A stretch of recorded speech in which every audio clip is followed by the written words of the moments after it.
Hello class, today we're going to go over air pollution. This is the subject that I wanted to discuss today, which is very interesting. So, what is air pollution?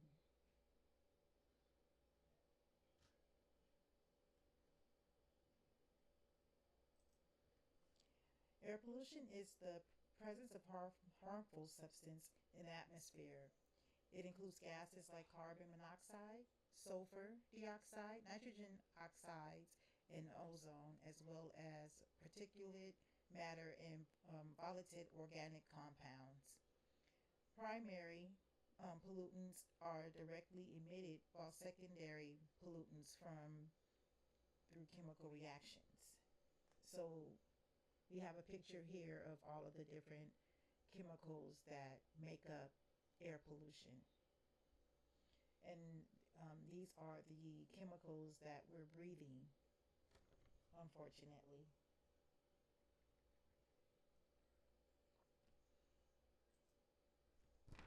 So, where does air pollution come from? Air pollution sources include transportation, industrial processes, agriculture, residential activities, and waste management. Natural sources are volcanic eruptions and dust storms. Around 2.4 billion people face dangerous household air pollution, leading to 7 million premature deaths annually. So, right here is a picture of all the different um, things that make up air pollution. Like we have transportation, we have dust, agricultural practices, household energy, waste management, and these are the things that contribute to air pollution in our environment.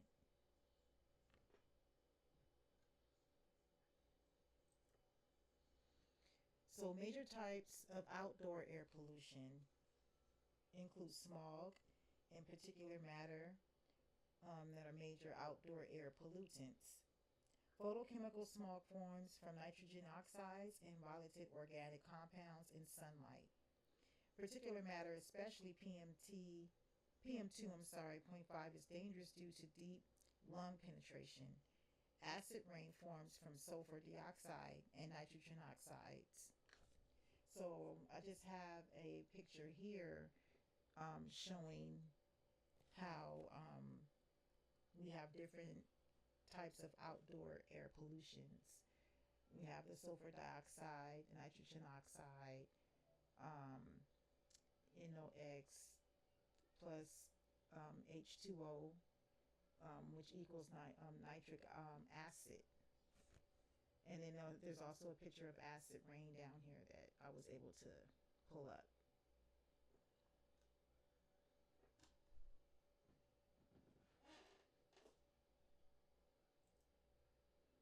Okay, so health impacts of air pollution.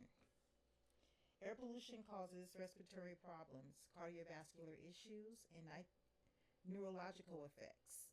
And I never knew that it also could cause neurological effects. Long-term exposure increases dementia risk and impairs cognitive functions. Children are vulnerable with early exposure linked to neurodevelopmental disorders. Vulnerable pollutions include children, elderly, and low-income communities. So I also have a picture here showing how it affects us, how it affects our bodies when we're breathing it in.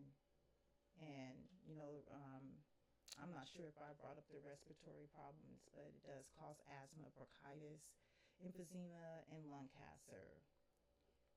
So these are the different issues we encounter breathing in our air pollution. Okay, so the environmental impacts of air pollution. Air pollution damages ecosystems, affects agricultural yields, and contributes to climate change. Ground level ozone and black carbon are significant pollutants. Black carbon accelerates ice melting, contributing to sea level rise. Reduced visibility and damage to buildings are also impacts. So this is what air pollution does to our planet. Um, it affects our buildings, our agriculture, and the black carbon was very interesting because I didn't know what that was, but it also affects, our environmental.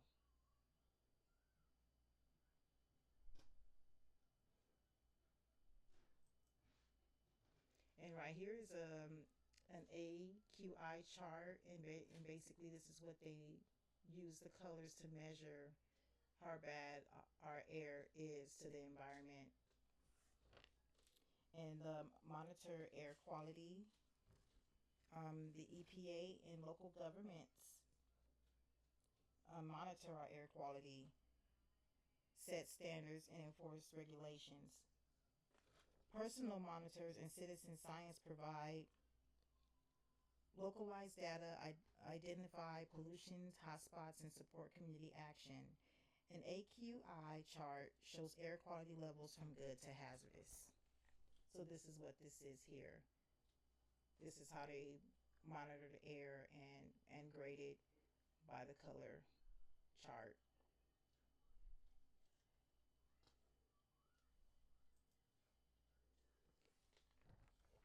So here's some solutions and what we can do to prevent more air pollution to our environment.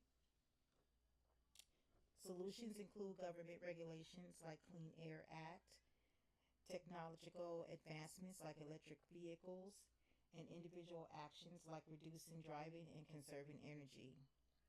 Planting trees and supporting clean energy initiatives are also important. So I have here different government policy solutions from NAAQS,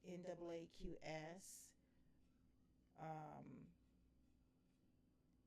and different government agencies that do their best to make up solutions to help keep our air clean so that we don't develop different diseases and die from breathing in bad air.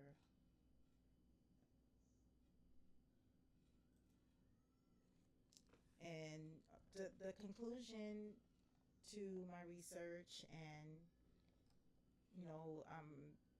discovering our what causes our air pollution and how it affects us is clean air is crucial for health, ecosystems, and climate.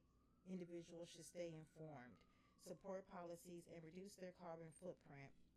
Progress has been made, and ongoing research and collaboration offer hope for cleaner air. So here I have different reasons why clean air matters. Addressing air pollution is crucial for protecting human health, preventing diseases ranging from respiratory to neurological conditions across all ages. Um, Call to action.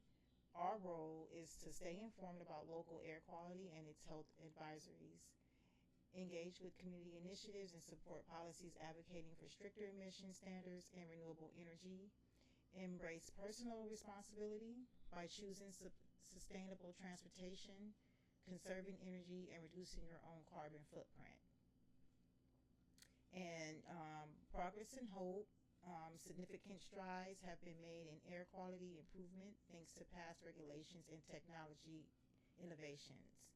Ongoing research and global collaborations continue to develop new, more effective solutions. With collective effort and sustained commitment, a future with cleaner, healthier air for all is achievable. So this is going to conclude my research on air pollution, how it affects us, where it comes from, and how we can help to make our world a better place by just changing the way we do things. Thank you so much and have a good day.